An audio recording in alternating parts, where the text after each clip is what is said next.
Stay in contact. Now run!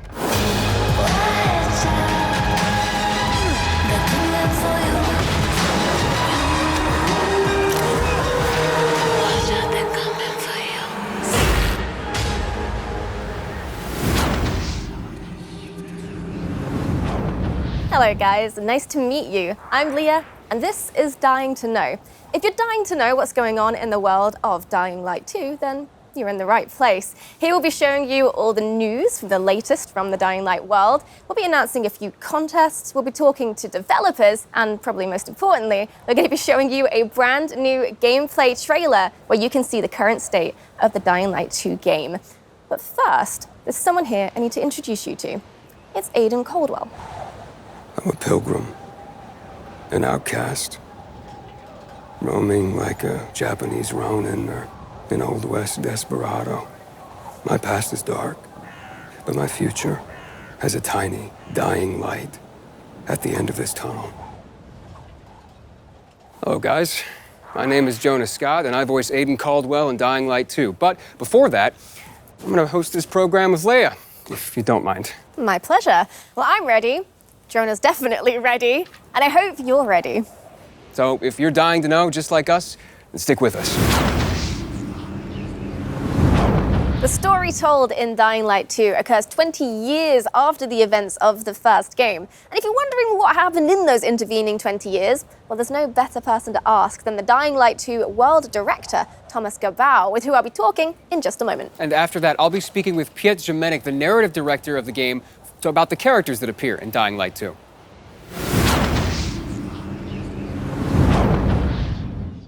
Welcome to the show, Thomas. So the first question I have for you today is, do I need to have played Dying Light 1 to sort of understand what's happening in Dying Light 2? No, actually, you don't. Like you mentioned before, a game takes place some 20 years later, in a world where humankind has lost the war to the virus. So, in a way, you could say that Dying Light 2 takes us to the world beyond the apocalypse. Intriguing. All right, tell me more, please. Well, you remember the events of Heron in 2014. Well, after that, world leaders, they had a tough choice to make. They had to isolate the city of Heron. Right. For that, they created an exclusion zone. Like in Chernobyl, only a lot more people were left to die inside the walls. Yeah, right. So they just isolated the entire city. And did it help? Did it stop the virus? Yeah, for a while it worked. Enough for everyone to forget about it, at least. Only in secret, a handful of scientists continued to study the virus. You know, manipulating its DNA, creating new strains. They were looking for commercial and military applications. So, you know, they're doing it for the money, really. Yeah, of course. So what happened next? Well, next, the shit hit the fan. By Christmas 2021, one of these mutated strains escaped from a level 4 laboratory located near Geneva. We don't really know if this was accidental or not, but this time the virus was much faster than any government. Before the world could react, civilization was on the brink of collapse. People were dying in the streets, capital cities were burning. By the end of 2023, 98% of the population had been lost to the virus. There was a few settlements remaining, but only one city was still standing. The last bastion of mankind, our city, Villedor, aka the city. Right, so Villedor is what we have left. So that's everything that's happened outside of the city. What actually happens inside Villedor? Well, the city has unique rules. First of all, it's surrounded by seemingly impassable walls. And inside the walls, the people decided to use a radical new weapon against the infection, which actually gave them the upper hand in the first stages of the pandemic. But it also created terrifying new monster archetypes. 15 years on, a new equilibrium sort of emerged in the city. By daylight, human factions fight to control the city, and at night, the streets become the realm of these bloodthirsty, infected monsters. Great. Well, that is extremely interesting. Thank you very much, Thomas. And we'll be hearing more about the vibrant and fantastic city soon, I hope. But first, I think we need to hear a little bit more about the characters. Our second guest is a man of two industries, cinema and gaming. In a previous life, he wrote the hit HBO series Wataha? Wataha, yeah. And then he moved on to Techland to become a narrative director. Piotr Jamenek. Hi, guys. Thank you. So we have plenty of time to talk about the rest of the characters in Dying Light 2. There are tons of them. But today I think we want to focus on Aiden Caldwell, the protagonist. You want to talk more about him? Or? Yeah, sure. So Aiden, he's the member of Outcasts, you know, the group of people traveling through this dangerous world of Dying Light 2 called pilgrims, because he's looking for his relative, the person whom he lost many, many years ago, and that person is his only memory from the past, and the only answer to whom Aiden really is. Aiden is a really rich, deep character, very much cooler than I am. Oh, no, come on. I mean, he can run across buildings, jump from rooftop to rooftop, use all kinds of weapons. Yeah, well, you know, he didn't have much choice. This world is full of infected, bloodthirsty creatures, so he didn't have much choice, right? The weak die, the strong survive, and Aiden, he just has to be strong. But why did he come like that? Why him? That's the main question of the game, and the player will have opportunity also to decide how Aiden will evolve. Will he help the weak? Will it distract him from his main goal? Or maybe he will just strive to the end of his search as soon as possible. I can't imagine trying to survive or live in a city like that as a lone wolf by yourself without any kind of support. Well, he's not gonna be alone, you know. He will meet many people. But again, depending on the player choices, some of them will become his allies, but some of them will become his enemies. One of the group he will encounter are the Night Runners, the former special force officers who were sick of the army's cynicism and lack of concern for common people. But they were brave enough to help the people during the night. And the night, as you know, is pretty horrifying in the game. Yeah, so Aiden joins them, joins the Night Runners? Oh, that's the question, my friend. The player will have to answer too. I won't spoil the pleasure of discovering Aiden's actions and true motivations, but what I can share with you is the fact that we really put big effort to make this character and many others complex and multidimensional. But there is so much more to be discovered during the game. Oh, that's fascinating. Can't wait to learn more. Thank you so much, Piet. Thank you. Thank you. So before we watch the gameplay trailer of Dying Light 2 for the first time, we need to talk about something which is basically at the center of the Dying Light universe, which is The community. Over the past few years, Dying Light has amassed over 23 million players and a 95% positive review rating on Steam. which in Steam Talk is overwhelmingly positive, so bravo. Yeah, we'd like to take a few seconds and thank you guys. Thank you all for being on this journey with us. Thank you for sharing your love with others of Dying Light. And thank you for these great moments spent together. Dying Light 1 has some amazingly creative fans, which is fantastic, pardon the pun, because we're going to be starting a brand new contest which will combine your love of Dying Light with that same creativity. With the release date of Dying Light 2 drawing ever closer, we'd like to extend our hand and invite you to make the community a little bit bigger. If you find yourself skilled in the ways of visual arts, writing, or costumes and cosplay, please join the Dying Light universe. So check out dyinglightgame.com/contest, and if you win, there's a fantastic monetary prize on the line. But also, there's some other great rewards you could be in with a chance with winning as well. Like Platinum Edition of Dying Light. Look at this. This is the finest edition of Dying Light ever made. This is the Platinum Edition of Dying Light. This has every bit of content ever released for Dying Light in one place. It's massive. I mean, look at it.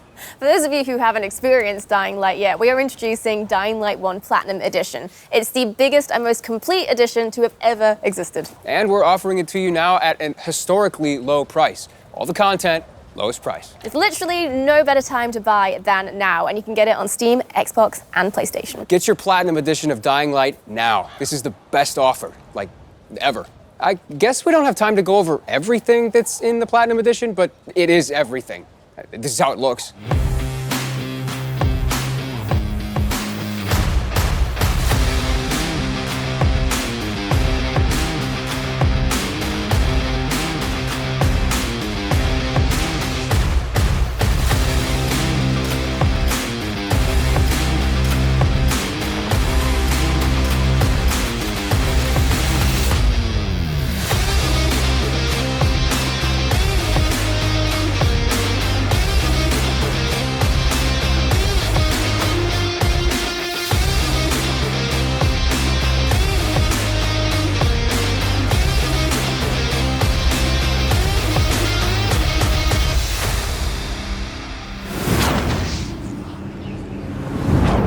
Okay, so I'm excited because you guys are, in just a second, gonna see the official gameplay trailer for Dying Light 2. And then after that, we're gonna interview some of the devs that made it possible. So, without further ado, here it is. Hey everyone! We've been quiet for some time, since, like the rest of the world, we had some unforeseen hurdles to clear. But the wait is over. Let's dive into the open world of Dying Light 2.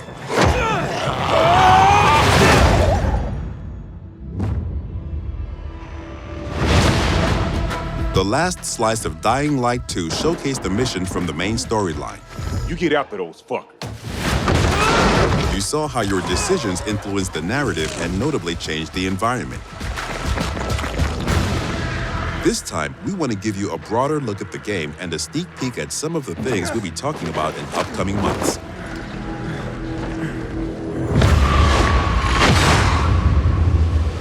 In Dying Light 2, you become Aiden Caldwell, an outsider trying to unravel a tangled mystery from his past. Its trail leads him to the city, probably the last bastion of mankind in the world. Shit!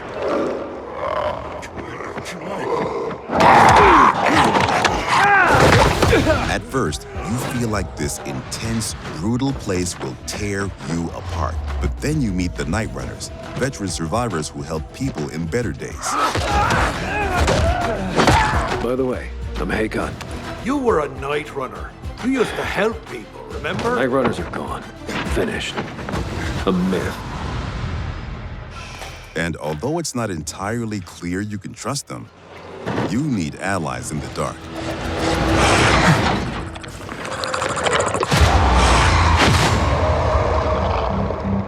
And these are the modern Dark Ages.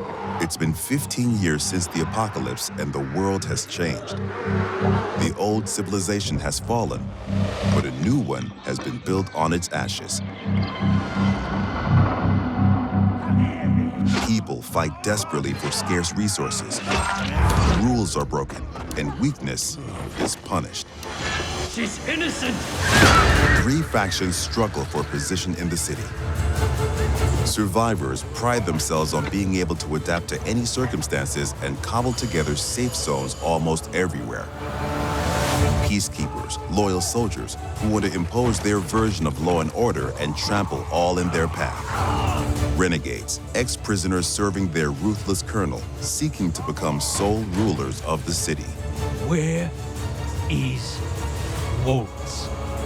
Make him talk. Use these factions to reach your goal. Help or harm them to reshape the city to your liking. Just remember, each faction contains complex characters. Nosy Parker, ain't ya? Got some kind of bad habit of yours? So, will you follow cold calculation or your heart? The Bazaar needs good people. Help us and you'll find a home here. Some in the city offer no chance for an alliance. Bandits, outlaws, and common thugs live only to plunder and kill, plunging the streets into chaos. Yet, nightfall scares all of them equally.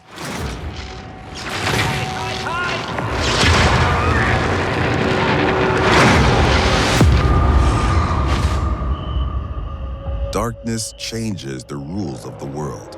As the light fails, monsters crawl out of hiding to prey on the poor souls caught outside the safety of UV rays. Hordes of infected pour into the streets like decaying lava. The deadly spawn of 15 years of mutation and evolution.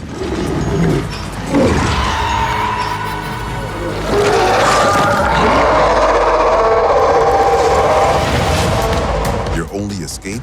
Exploit the city's verticality and flee to the roofs. Though even there, you are never safe from swift and deadly virals.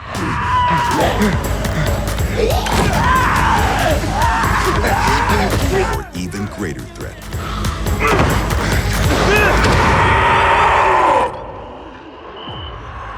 Yet night brings opportunity as well.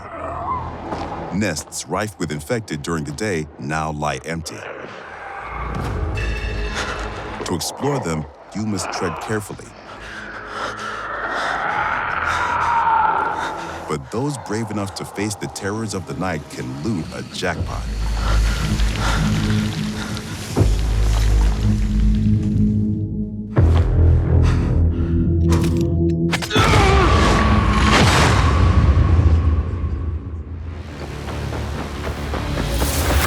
Luckily, you have all the tools you need to survive. Your extraordinary parkour skills allow you to navigate even the most treacherous terrain.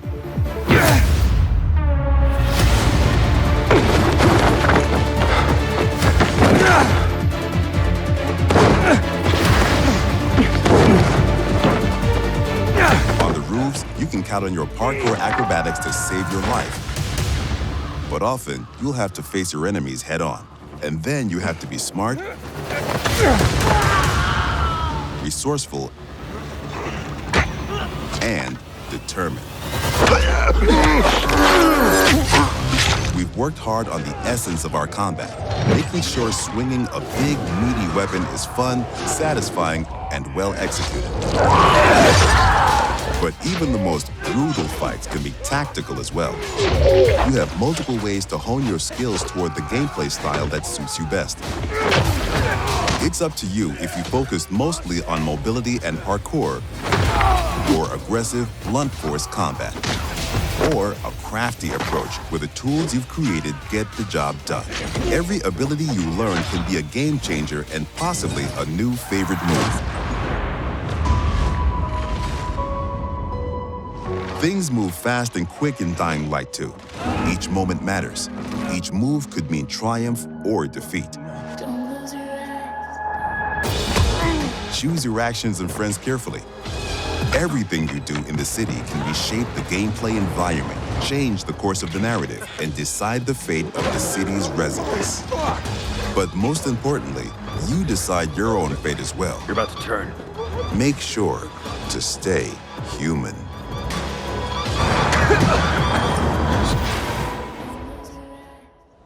An extensive post-apocalyptic world. And I really like that divisiveness, you know, the life on the roof and then death on the streets. Yeah, like the intensity of the day and the night cycle together.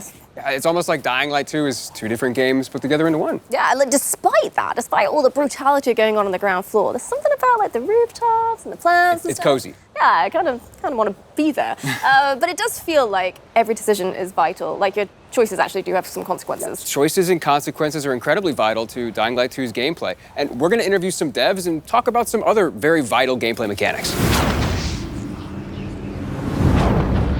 Our next guest is Adrian Shizevsky. Hi.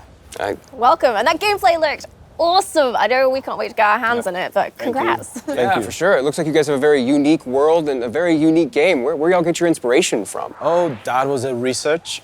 We did a deep dive into the history of our world, and we found repetitive patterns. We found that people use the same behaviors in the past after the fall of civilization or after the fall of the nation that's supposed to be a backbone of our world. So our approach was super simple. We just copycat those behaviors and attitudes and show you how our world would look like after the fall. However, it's kind of obvious that the main reason that civilization fall is virus pandemic or eventually the economical collapse. Yeah, that's basically obvious thing. But it's even darker if you connect those things with the research we did at the beginning of the production. So people will question everything. They're gonna blame everything and everyone that's supposed to guide us in our lives every day. So they're gonna blame governments, they're gonna blame law, they're gonna blame science, or even religion. Some people might ask themselves that, where was God when it happened to us, basically, you know? So I feel that all of those things together creates the sensation that it's a giant step backward for our civilization. So Dying Light 2 has a subtitle, Stay Human. What does that mean? Well, it's super hard to remember those values that makes us human, so like compassion or support. So The entire fall, those dark times we have, is a big test for everyone. And I think it's even harder test because to stay human, people would sacrifice what's the most important for them, or sometimes risk their lives. Wow, so that's like really intense. And there's like the obvious like double meaning to it, which is what I was thinking. Stay human, don't become a zombie.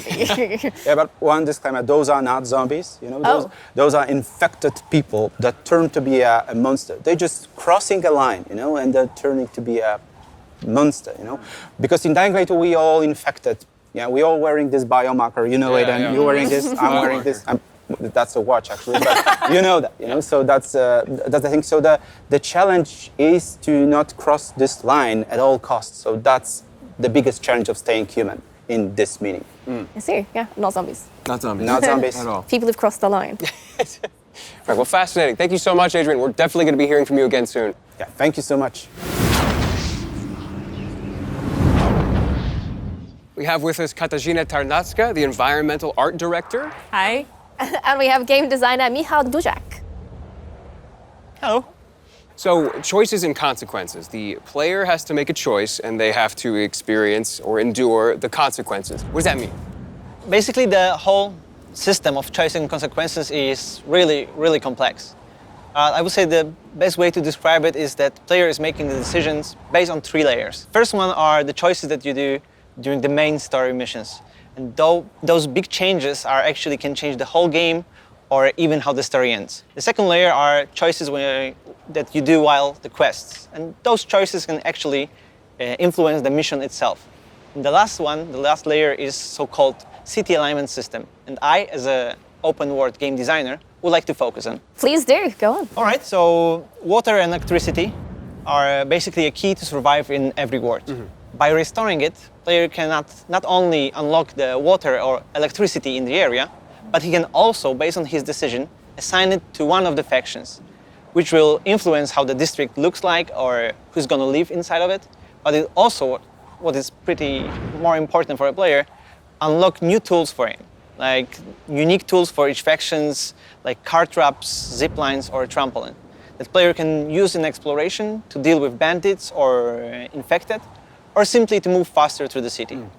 So basically, based on your choices, you shape the game environment, which gives you a different experience every time you start a new game.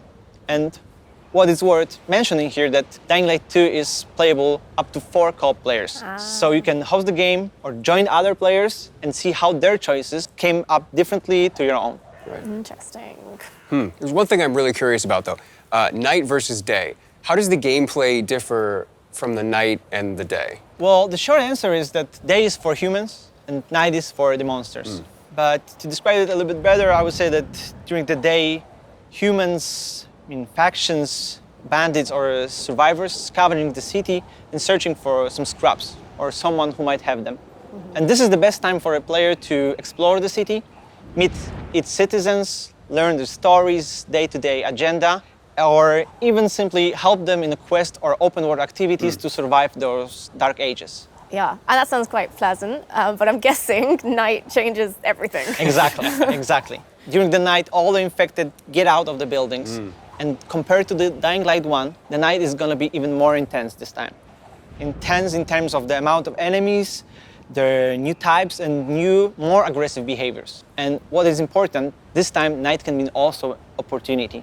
An opportunity for the players who are courage and skilled enough to use the fact that all the infected are outside and buildings are accessible to explore them and search for the most valuable loot in the game. Katarzyna, you're responsible for the post-apocalyptic look of the city.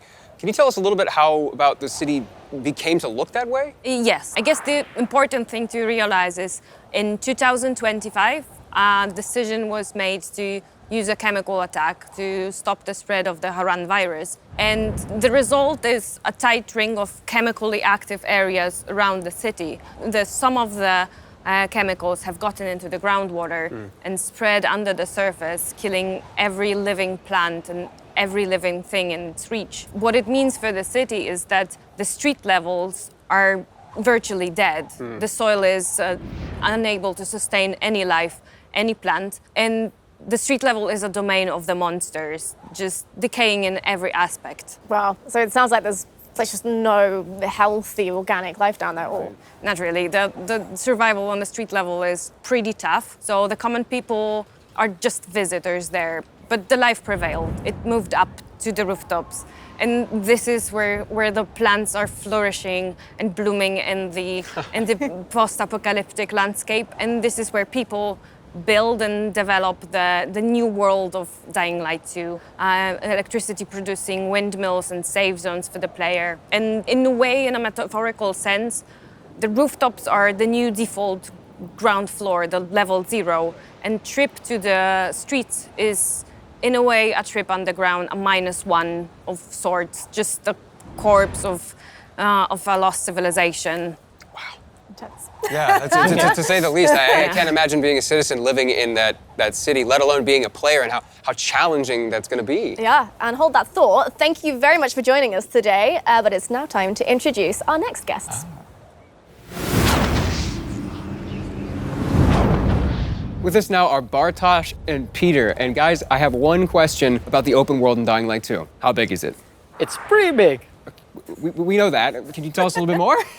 Yes, of course. The map in Dying Light 2 is divided into 2 huge regions and several zones. Okay.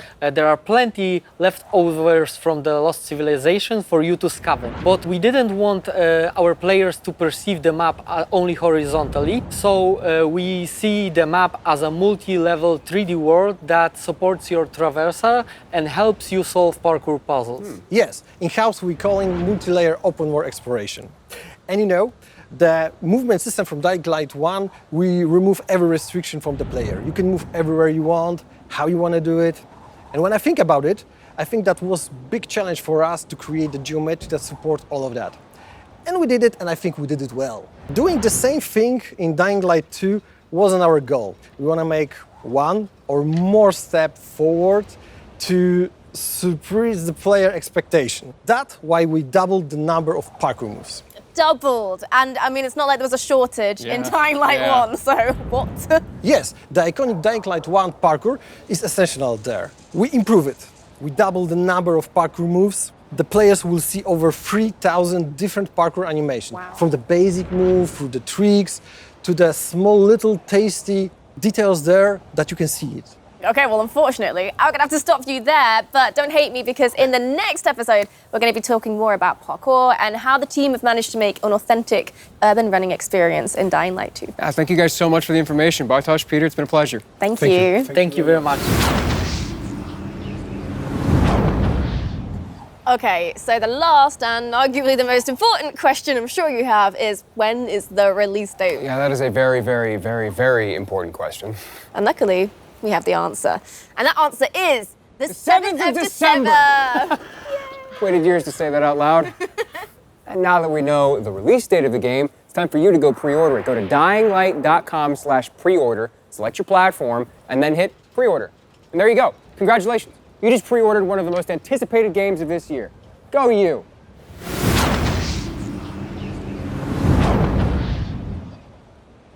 Oh, wow. I want one. Well, I've got good news for you then, because this official figurine is part of the collector's edition of Dying Light 2, and you can get one for yourself if you want. We'll leave like a proper unboxing of the whole set to the professionals, but we do have it all in front of us right now, so it'd be rude not to take a look. You get, in the collector's edition, a concept art book full of stunning artwork from the game. You get this steel book, which will have your game inside it, of course. And you get this interesting little sort of UV flashlight, so yeah. Cool. It looks like there's all sorts of vanity elements in here too, like some legendary skin packs, as well as all sorts of digital elements. For more information on these digital elements, please visit the pre-order website. I want this, and I want Dying Light 2. Kind of thought you'd say that. Well, if you're feeling the same way, then I've got good news, because you can pre-order the collector's edition. However, it is very, very limited, so you'll have to be very quick. Rest assured, there will be plenty of the standard edition for your standard gamer, but if you're into special editions, there is a deluxe edition of Dying Light 2 with a steel book, a legendary pack, and a digital soundtrack, and much, much more. So to summarize, that's 3 different editions that you can buy depending on what you're after. And if you just can't wait until release to get immersed in the world of Dying Light 2, then why don't you go check out the Techland Gamers and Goodies website for more info. Yeah, this is a program for all gamers, whether or not you want updates on Dying Light 2 with the news, or you want Dying Light 2 items in Dying Light 1. Everyone's gonna find something they like there. Yep, and this is just an initial offering as well. Check back later for even more details, more information, and we'll be going through it in future episodes as well. That's it. Don't forget to pre-order the game and take part in our contests. The details are on the game's website. And here's a sneak peek at the topic of the next episode. Thank you for watching, and stay safe out there. Bye. See ya.